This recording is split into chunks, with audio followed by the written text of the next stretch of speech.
Thank you for joining us. We hope that this information is utilized for personal evolution, that everyone uses their discernment, and that everyone does their research and doesn't just believe anybody. That ultimately the truth is within us, and we are all guided within us if we listen to our discernment and our spirits. Everything that we have spoken about thus far has been a result of our own discernment, Experiences.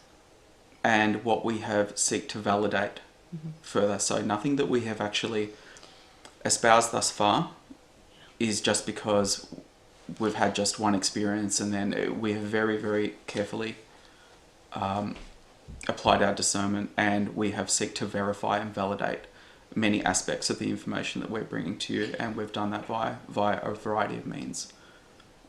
So we try to be responsible in everything that we're bringing forward, and we want to plant seeds and only to Nurture the personal garden yeah.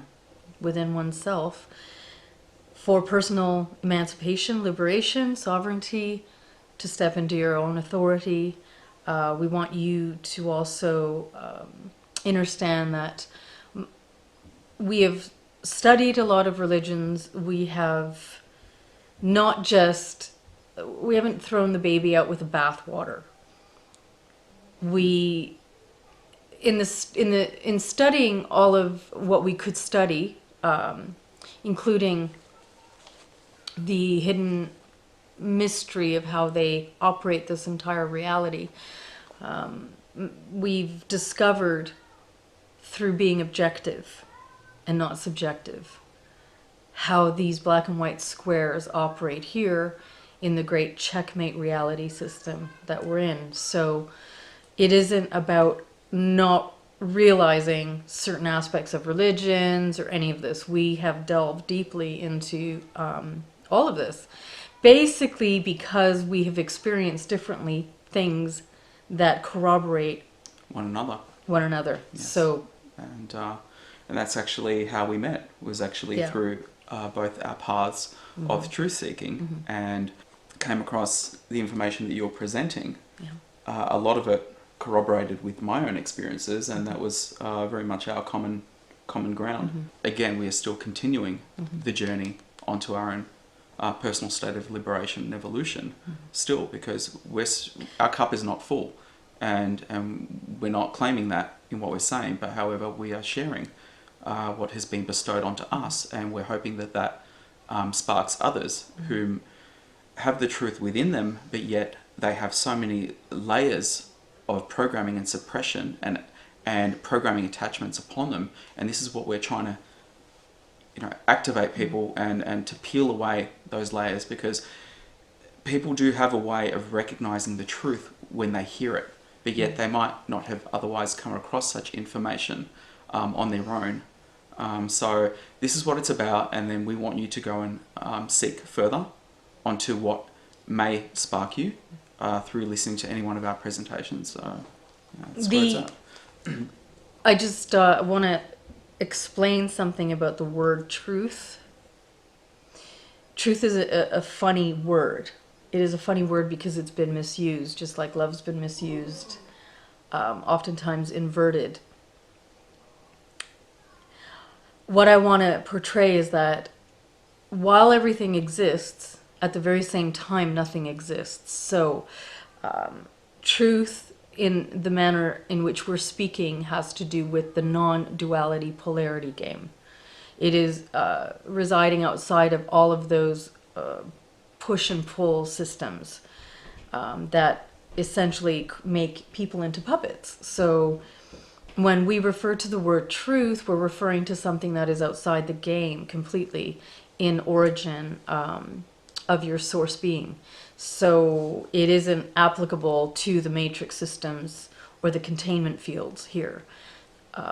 It's outside of it all. And this is something that is connected to your spirit, not soul. Because the soul is the technology that they created, as well as the body. And the body and the soul are literally fixed within the matrix systems. And they work one and the same. So the neural systems, the meridians, all of it, it's technology. So truth, when we speak that, we're not speaking in terms of the duality game. And I just want to make that very clear. No. The discussion today really, in a nutshell, is about the war of the heavens. Now, the war of the heavens, we are the war of the heavens. We are the resource that they all are fighting for. The other thing is the origin and the inheritors of this true Tiamat, this true Terra, the Mother Earth, and we are the inheritors. This is to empower everybody to remember who they are and to remember what's truly theirs, because the theft has created counterfeit realities, and the theft has convinced everyone, because everyone's memory has been swiped, that something else owns this territory. The original creation came in from a female essence by the time it became informed into the manifestation of a body. So that female is the matrilineal link. This is the reason why in the war that occurred with the gods, it became a patriarchal system.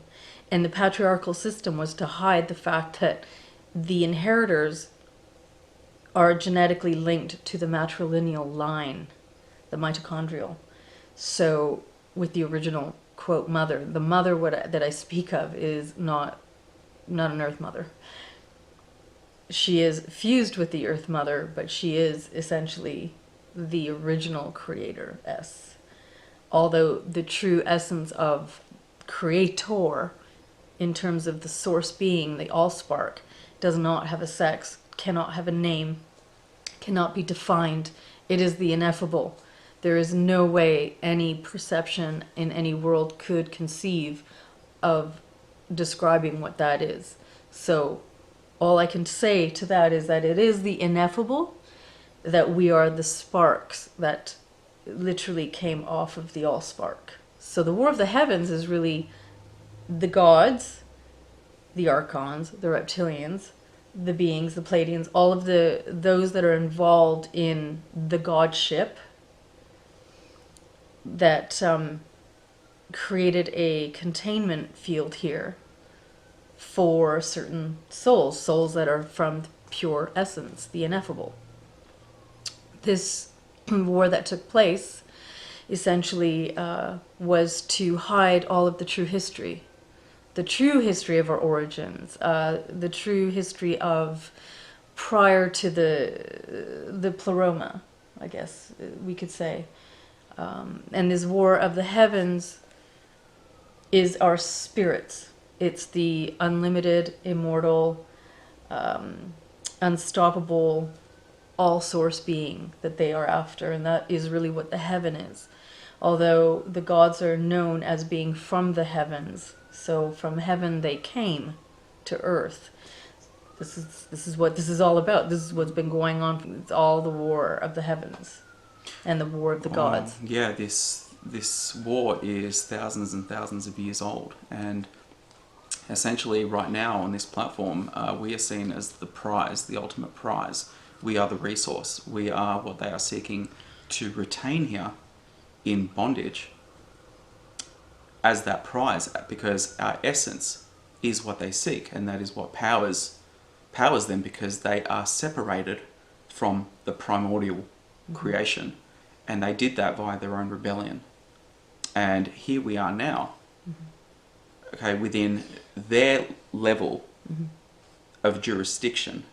Okay, and this is where we speak of how they have created and have parts of this platform under their rulership. And this is where in the Bible, where you have the account of Jesus being offered the kingdoms of the world through temptation. Well, we have to look at that, and whether you think that that's an allegory or not, it doesn't matter. The fact is that it's giving away the fact that these powers and principalities are in rulership here in a big way. And this is something that people wonder why the world is in the state it's in, why all these harsh situations allowed to happen, why is it a pyramid hierarchical system? It's because it is that way by design and via the rulerships.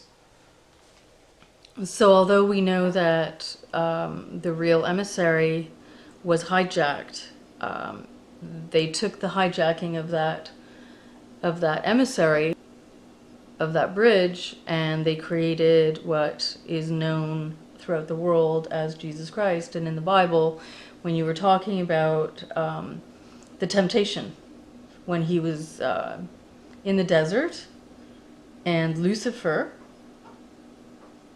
offered him the world, Mm-hmm. which is a part of the kingdoms of the earth. right. And he had the right to do that because they have rulership here, because this is a fallen realm.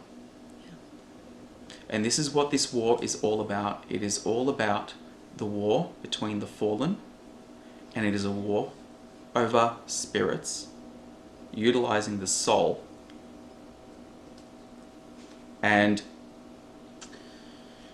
this is where we have all these structures in place where they do have to provide the truth, they do have to provide opportunity in their works so that it is still within the law. So people do have an opportunity to escape this realm. However, every trick in the book, no pun intended, is utilized to re-merge a soul to legion. And this is the term re-legion, that's how I call it. Because they use all these systems to rebind souls onto legions so they can retain them. Because this is what it's all about, okay? The mission and the aim here is to overcome this world and to liberate yourself from this state of containment. And this is where you have all these factions, and this is the war of the gods, and they are allocated and they have their own wars, and they use us as pawns to execute and become instruments of their wars and their battles. And this is where you have flags and territories allocated, borders. All these things are not of the sovereign creator. There is nothing like that in the heavenly realms. This is on plan ET Earth. This is the structure. A lot of what occurred in this war to trap the spirits here, it was because they wanted to trap some of the greatest warriors in the universe. And this was a place of rest, a place where, the disguise was to just be seduced.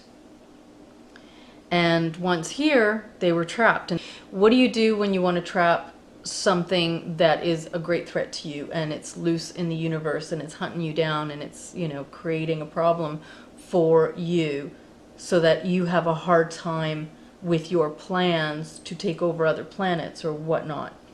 So you create something that is enticing originally to seduce them to come. Well, once here, they're trapped. Well, this is where the enticement, where we see even the metaphors used in movies, which present the angel falling, and the angel falls because he is seduced and tempted into the carnal life. And this is where, yes, many did depart the mansions. Okay, I'll call the heavens the mansions, the heavenly estates, to experience the carnal life. However, where the seduction and the trap was, is that they didn't realize that once they took the bait to exist and reside in the flesh, that essentially became a prison. And this is where it has been for thousands of years, and then more agreements of entrapment were set up to keep retaining beings within this prison. So the origin of this war, we have to have a starting point. I've studied the Enuma okay, the cuneiform tablets, and this is where I'm going to be talking about how the Anunnaki came and the misinformation around that, because really this is where it all starts in terms of us being hominids. So prior to that, this Earth plane was inhabited by the reptilians and also by a huge amount of life, including the primates.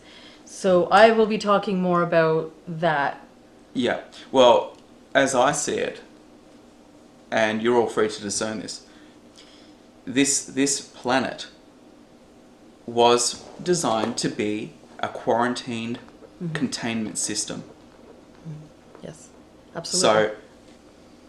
So they have been around, these Draco-reptilian beings have been around just as long as us, if not longer. Because if you take the information that says that humanity, the humanity we know, was designed via their genetic tampering, and our bodies, this flesh body, being part of their technology.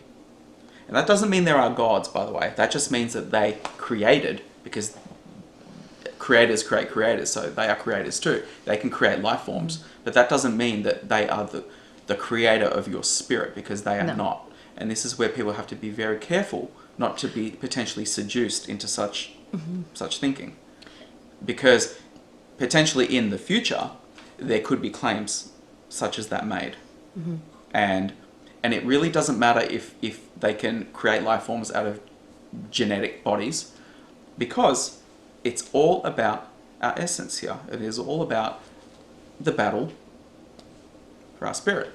That is the essence of a benevolent creation, not something that seeks to exploit our essence as a resource and as a battery. Yeah, to generate their systems, their matrix, and their matrix, to keep it alive. Technologies, their bodies, all of it.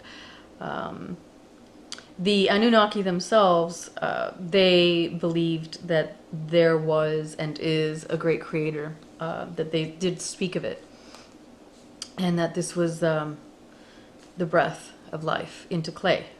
So them being geneticists, what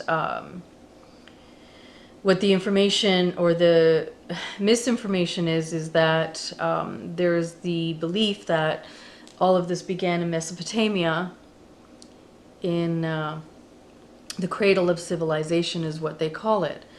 At that point, by the time civilization started springing up in Mesopotamia, they were already on the planet prior. They were already in Africa.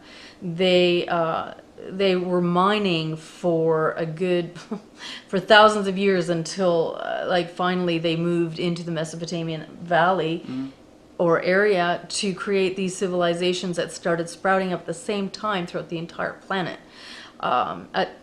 They were living here amongst us. Most of all of the monoliths that are in the entire planet, throughout the entire planet, because their fingerprint is everywhere, the monoliths are actually energy devices.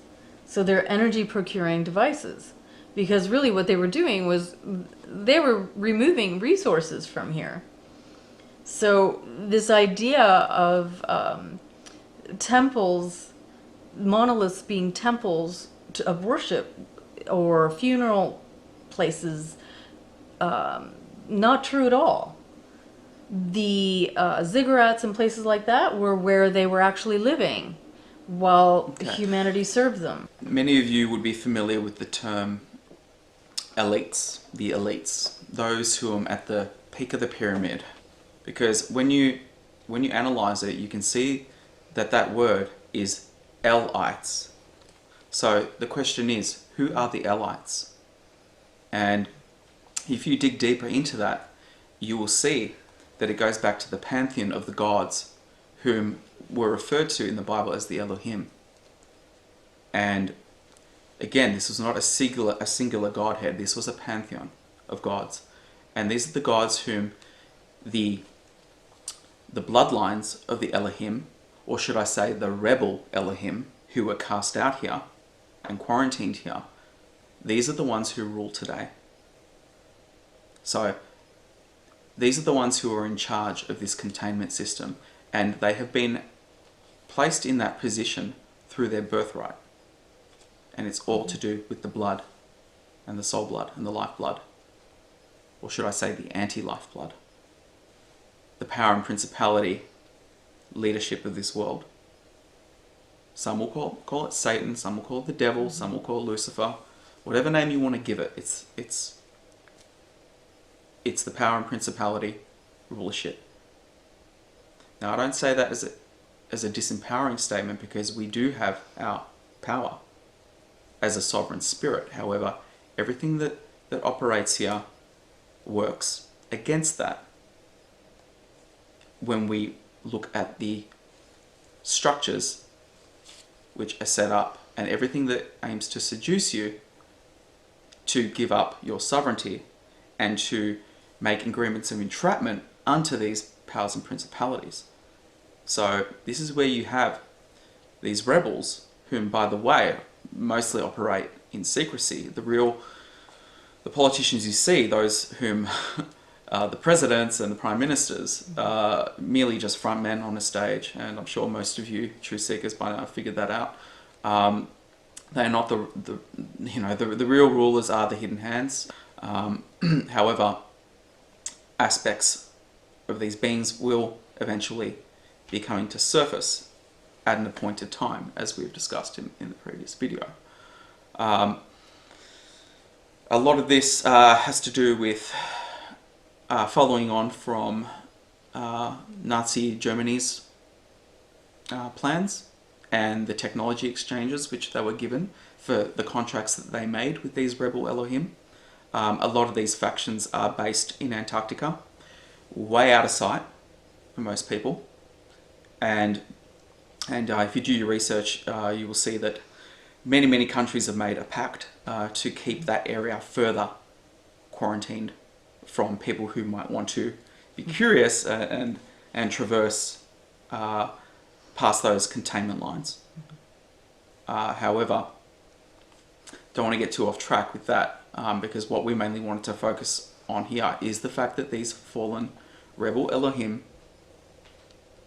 do have charge and certain rulerships and sway here. However, where you have the influence is that your spirit is brought in to that containment system. So this is where you can override the aspects of the flesh which seek to keep the spirit contained. The Elohim being the Anunnaki. Well, whatever. Mm-hmm. The Anunnaki, the factions connected to the beings which are likened to the Pleiadians, which is another deception, mm-hmm. by the way. And this is just going to bring us back, in bringing that up, to what we discussed in the last video about how there's going to be a war in the heavens, okay, in these skies. And it is going to be a group which appears as more in our image, mm-hmm. okay, because it's all going to play on the Bible's version of God created man in his image. So the good guys mm-hmm. are going to appear as like perfected specimens mm-hmm. of humans. So just look at like what they're putting in movies like Thor, where you have, you know, these perfect, beautiful looking specimens. And then mm-hmm. on the other polarity, you have these grotesque looking Draco reptilian beings. And who do you think that they don't fathom human psychology about how they can seduce between who's going to be allocated as the bad guy and who's going to be allocated as the saviors?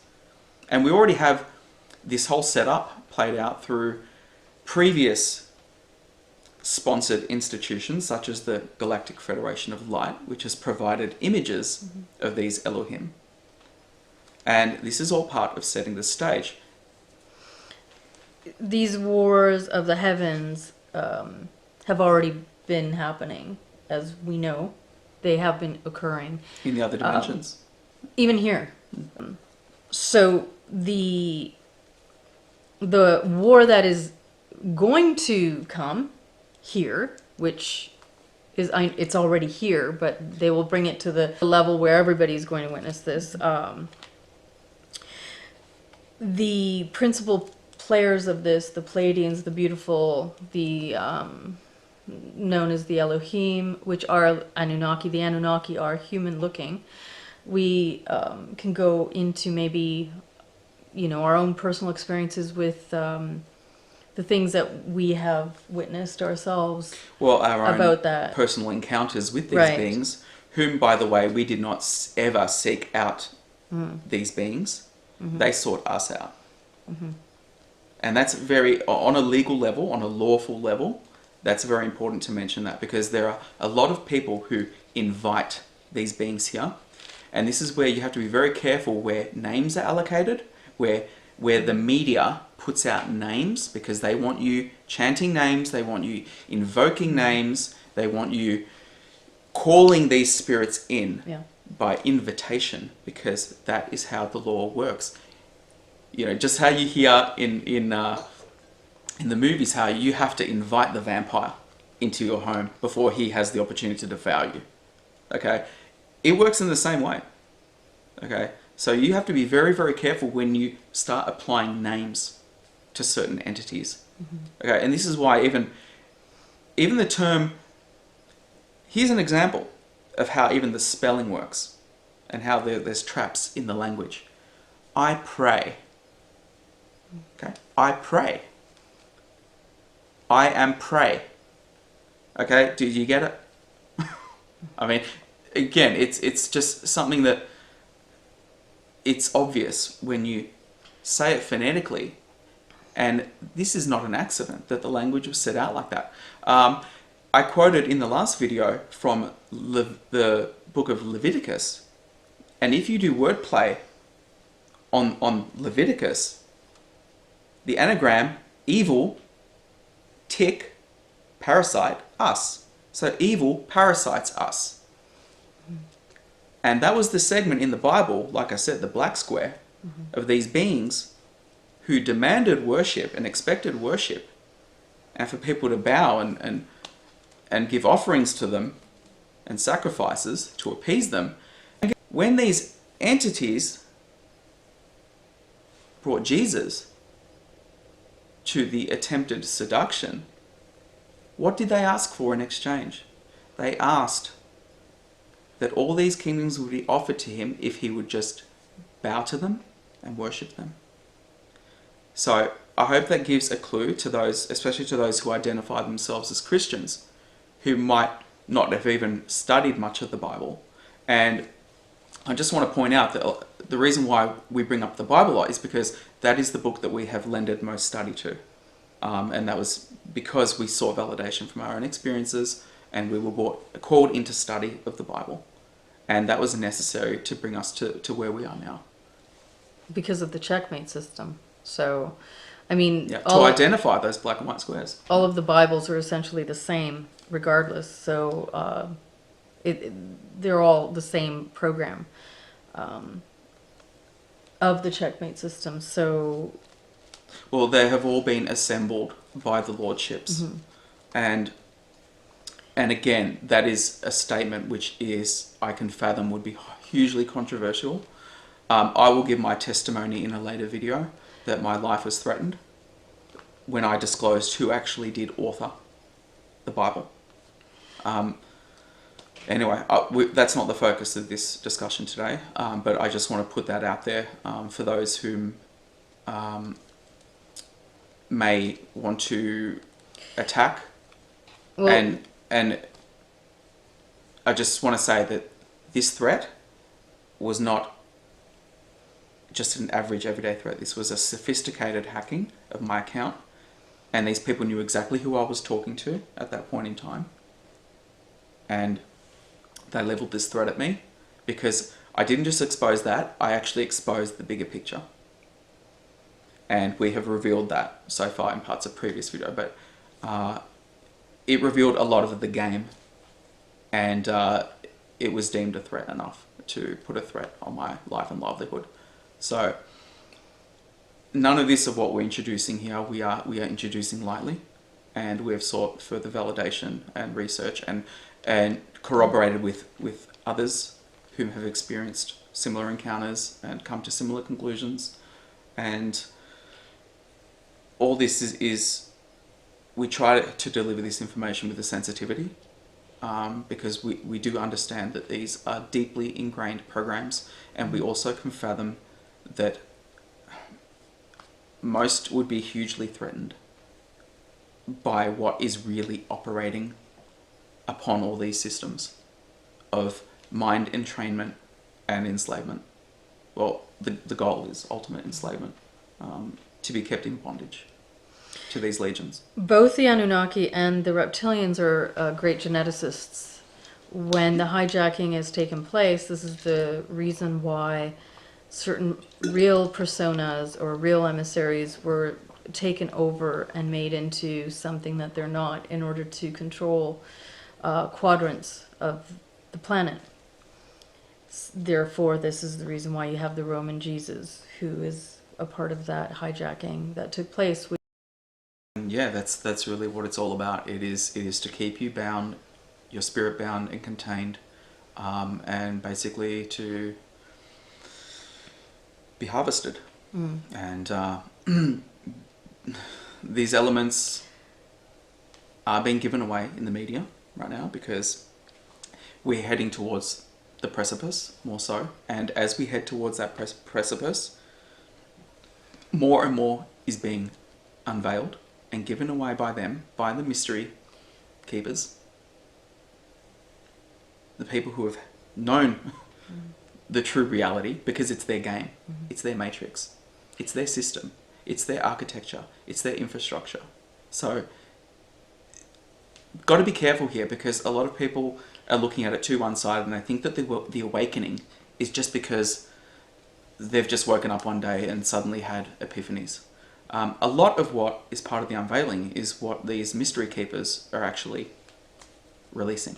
Because yeah, even though part of the cyclical structure and the cosmic structure is that we have help, okay, whether it's through energetic waves, whether it's through the benevolent powers which can step in, but the name of the game is to be led. And we even see this from people who have escaped occult societies, and they tend to escape the one cult, and then they be led or they promote another cult.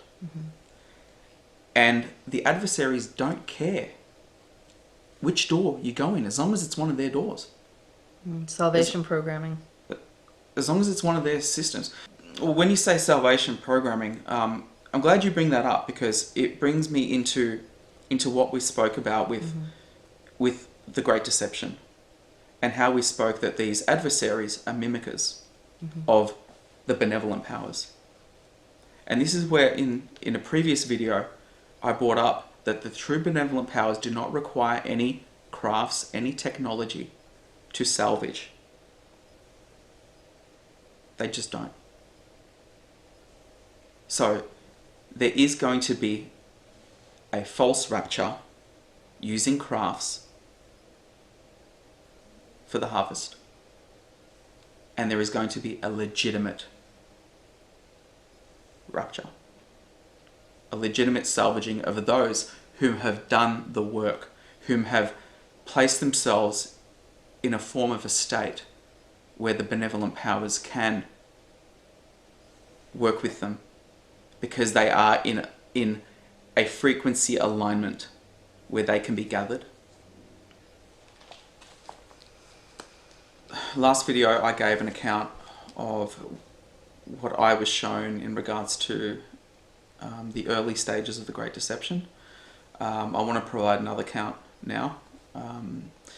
an account which I felt was symbolic but also contained prophetic elements. And the experience started where I was in the yard of my home at the time, and all the lights went out. And it was evening time. All the lights went out, and I went out to investigate in the street, like, what's happening? And halfway down the street, I viewed a black triangular craft. And from this craft, there were 3 beings which were hovering down. And they were about 8 to 9 feet tall. Now, what was very distinct about these entities is that they appeared just like the beings in the film Knowing, where they had trench coats and the top hats, and I was watching this site, and as I was watching this, there was a man who approached me, and he was a very odd looking man. He was about very, very short. He was about 5'1", and he was wearing a brown suit. And he comes right up to me and he says, "This is Project B." and it cut out. Like, I awoke, you can say, just at the utterance of that letter. So, but what it indicated to me is that this was a project in operation, utilizing these beings and this setup. Now, the prophetic element of this dream, because it could be easy for someone to argue, well, you're not living there now, so there's been a timeline switch, blah, blah, blah. Interesting, in this dream, I was viewing a building at my next door neighbour's property. Now, that building at the time of the dream was not there. However, it is now. So, the way I see it, even with these timeline switches, a lot of times events are delayed because there is an outline to certain events. However, where we come into it is that we can colour in the pages of the outline. It is where will can come into it. So I just wanted to share that testimony. And I also had another testimony which validates what is written in the Bible, and it's the scripture which outlines that if it were possible, even the elect would be deceived by all the lying signs and wonders. Now, this dream setting, again, was in a very unfamiliar place. It felt like it was set in the future. And I was in like a homestead type place with land, with like greenery around, and it looked quite isolated. And I was in the house and I detected a presence approaching. And I came out and I was watching this craft come towards me. And this craft was a disc craft, and it had all these coloured lights going around it. And they telepathically beamed a message to me. And that message was, even the strongest spirits will believe. And interesting that they use the word believe as well, considering the spelling is to be lie. So, the interesting thing about this experience is that I knew exactly who these beings were when they approached, because as I came out of the house and observed this craft, I was like, oh, not these, whatever, I won't use profanity, but I was not happy to see them because my spirit recognized exactly who they were, and they knew who I was. Now, interestingly enough, because I try to supply some evidence for some of the things that we discuss, I was just watching a vox pop on a local news website where we live, and it had an autoplay. So this vox pop video finished, and up pops a video on a UFO, and it was almost identical, the same ship that I saw in this vision, whatever you want to call it, this recall, this prophetic insight, whatever name you want to give. Some will just call it bullshit. But to me it was a prophetic insight, because interestingly enough, and I don't believe in accidents or coincidences, this footage was brought to me. And do you want to know where this UFO sighting was? Pretty much our backyard. So this place, which was unfamiliar to me all that time ago, all those years ago when I experienced this insight, I had no idea where I was. But I know where it is now. And I will be linking that video. And once again, this is my testimony. You can throw it in the trash, that's fine. You know, but I just did want to share that. And there's nothing that I share, because I've had a lot of experiences, a lot of information given. However, I'm very selective with what I do choose to share. And I do vet it and discern it before I bring it public. And I felt that that had a lot of veracity. I had something that since I was a child, I was being visited by many beings. When I was in grade school, there were, I guess you could say, a type of being, because they all looked very similar. Some of them had dark hair, some of them had blonde hair.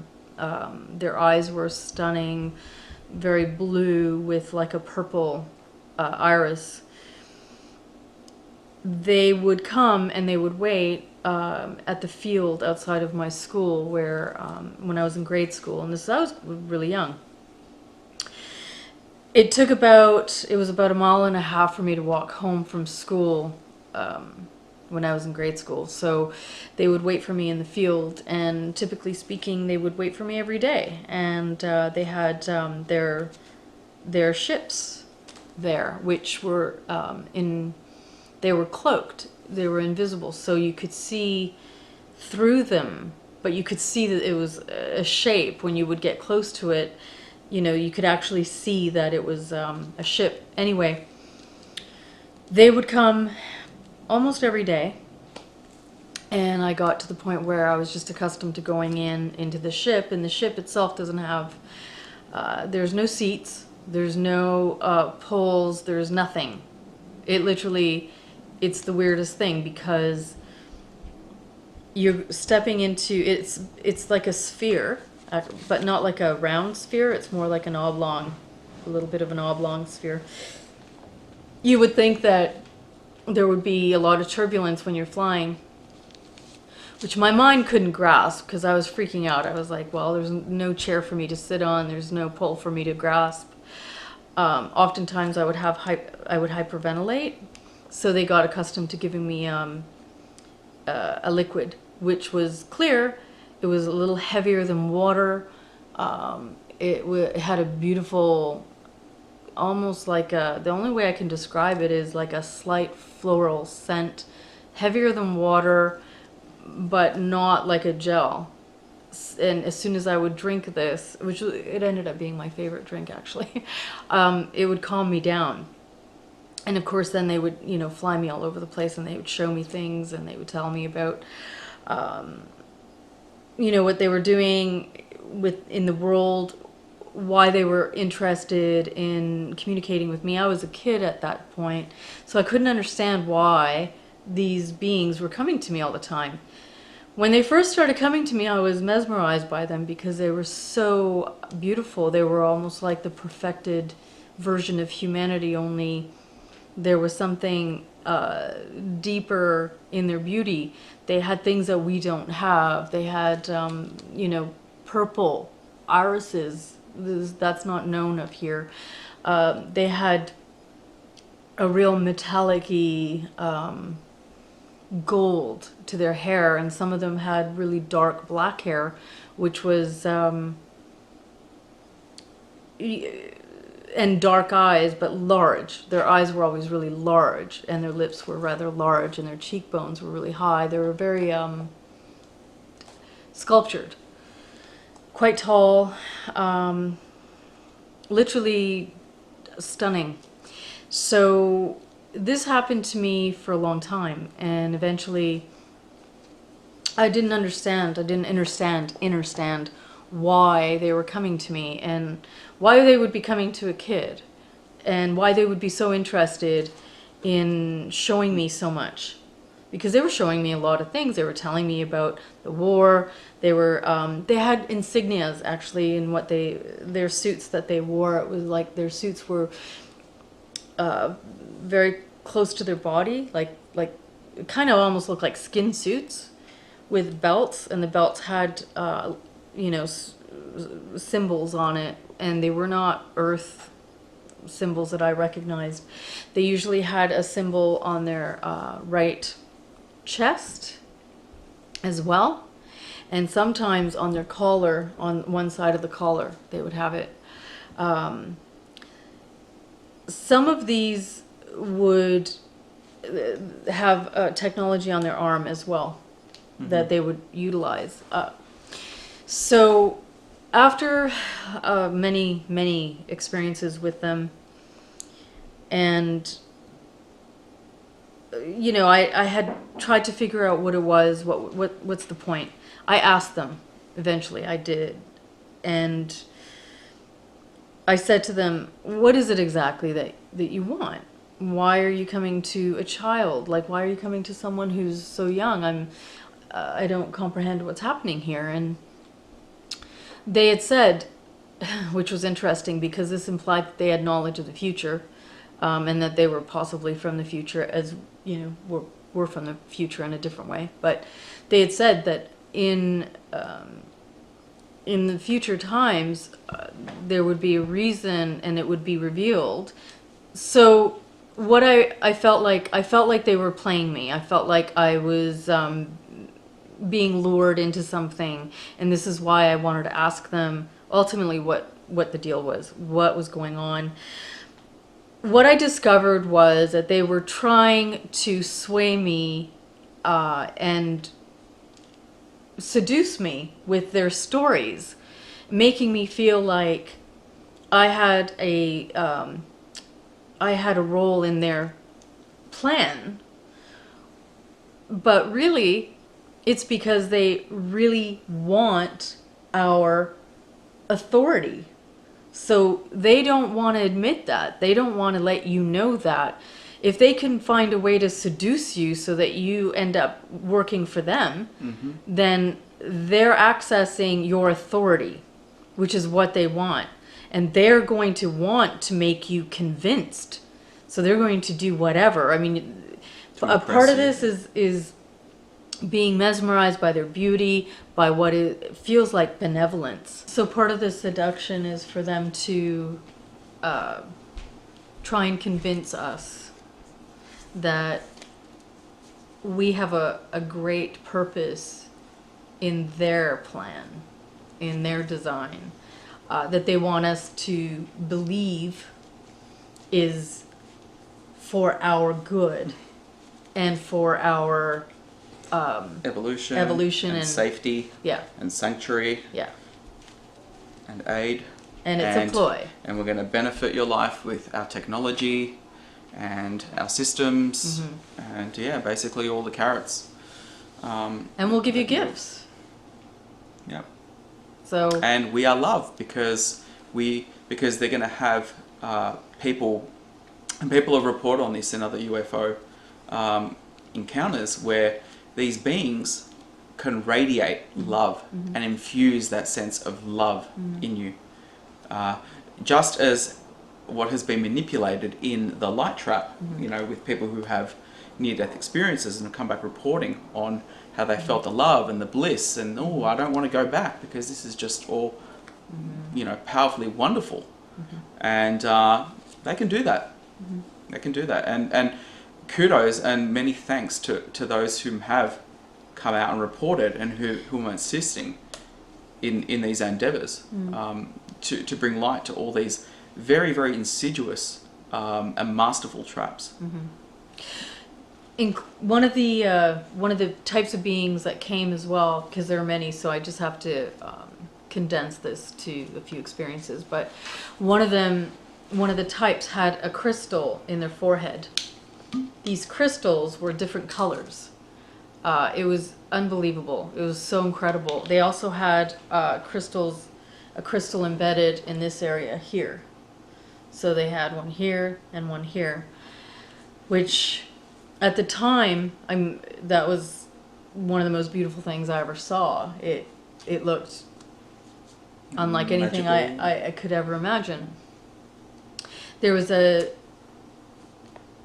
technology that was being utilized by these crystals of transference and interfacing. So there was a very deep level of connection that when you were fused with that being, they could show you whatever they wanted. Mm-hmm. Which interestingly reminds me of Project Bluebeam in a type of way, only the micro version. So the version of your own, tapping into your own realities. This was really profound. And when this happened to me the first time, I was quite young, and I was being shown what they wanted me to see, mm-hmm. which is a history that they wanted me to believe. So it was really difficult navigating through the deceptions because it was so convincing, and because they were so convincing themselves also, not only because of their beauty, but their air of benevolence and their technology, because their technology, some of these beings aren't actually what they're emitting. No. So it took years of me figuring it out. I don't even know how I managed to do it the way I did, but because most would have just being succumbed, completely taken in. But that's the thing, it's all about the spirit, because Lauda's spirit recognized and basically, for lack of a better term, smelled a rat, and was not giving in and was not showing that she was taking in, like she was very suspicious of what they wanted, like what is this all about ultimately. And when you called them out on that, mm-hmm. and then when you weren't agreeable with everything they were trying to seduce you into, mm-hmm. I mean, what was their demeanor like? They changed. Yeah, they got mad. And it was like that lovely, benevolent air about them suddenly became really agitated when they realized that I seriously, genuinely was doubting and criticizing everything, because I saw through their manipulations. When they realized that I genuinely was seeing through it, that's when their behavior changed. And it's not because you were like rude to them, or I was never rude. You were just questioning. I was just questioning, and every time they would say to me, they would try and use my ego. They did that a lot. All these different beings would always try and play on my ego and my mind.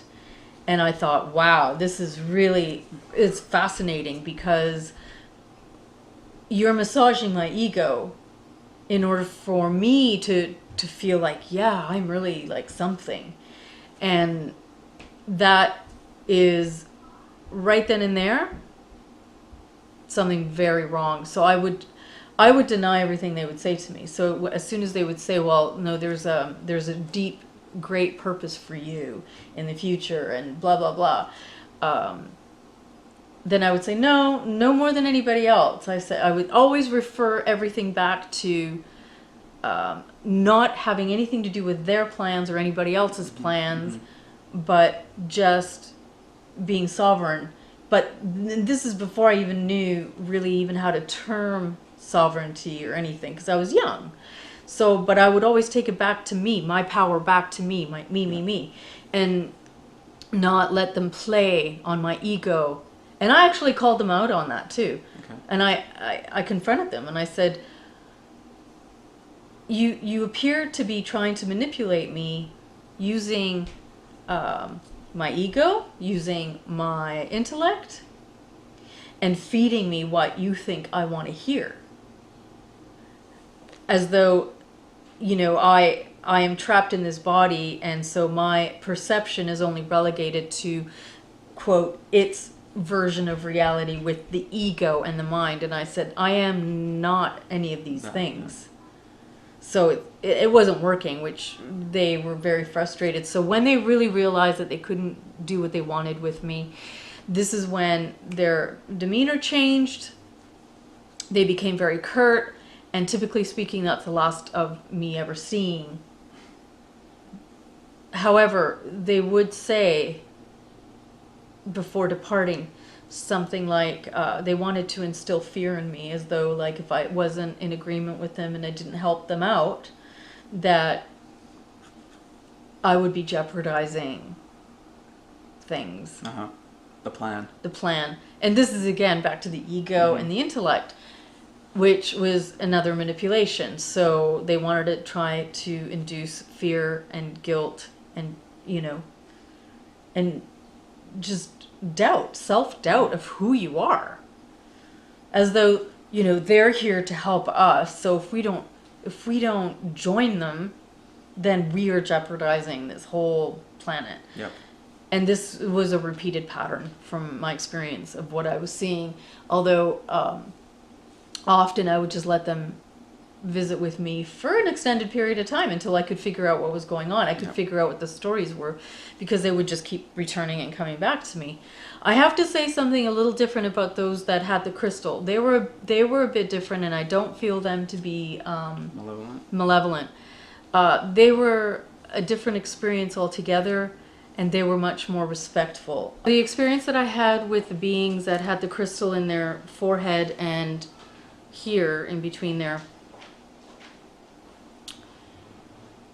really, I think it was just below the collarbones in the center. I feel, were benevolent, and I feel that the things that they were showing me were to help me discern what this whole game is about, with all of these different beings in the play of it. So they, I find, are very unique, and they're not invasive. They are very respectful of our sovereignty, and they ask if you want to interface with them. This crystal that they have, that it's one of the most fantastic things I've ever seen. I wondered if this is something that just grew out of them, because I know that within our own bodies we are essentially crystalline. This is our nature, our spirit nature, and within our brain there are many crystals forming, because this is the original state of our being. So these beings were almost like a manifestation of that itself, which is just fascinating to me. The things that were revealed to me were very heartfelt, and there was a sense of deep mourning or sadness that the condition was so extreme here, that navigating through all the deceptions is one of the most difficult things ever for everyone. And the way that the manipulations are against us are so huge, and they cover a 360, that it is very difficult for someone to actually break through those levels to retain our original memory, our original authority, the knowledge, the gnosis of who and what we are, outside of all those trappings. And so I felt that these beings were actually trying to impart some of that information to me. So I do not feel that they were malevolent at all. I do feel that the other beings who were coming and meeting me at the on my way home from school in the park, I do feel that they had a hidden agenda, and my feeling is that they were Palladian, and that they were being utilized with the agenda of and with the reptilians, and that was what I concluded after my experiences with them, which were many. So the War of the Heavens, which has to do with all of these players, is coming to us. It has been going on from the beginning. There's no doubt about it. The wars are going on in, like, they're being caught on tape. There's been destructions occurring.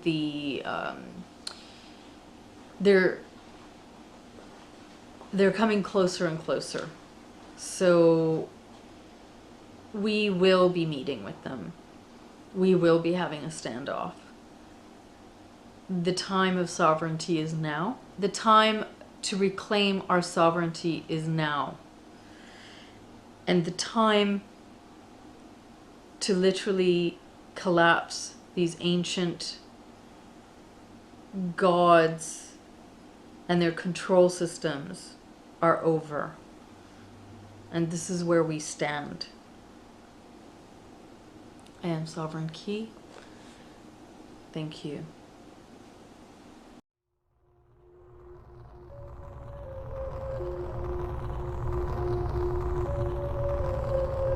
The lies, the coming home. Ended, she said. Happiest years of my life, she said. At that moment, you understand, we had to hug. But that's all we did. It hardly matters. We were in each other's sanctums, among the keepsakes. We'd gone where most sex cannot go.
The lies, the coming home. Ended, she said. Happiest years of my life, she said. At that moment, you understand, we had to hug. But that's all we did. It hardly matters. We were in each other's sanctums, among the keepsakes. We'd gone where most sex cannot go.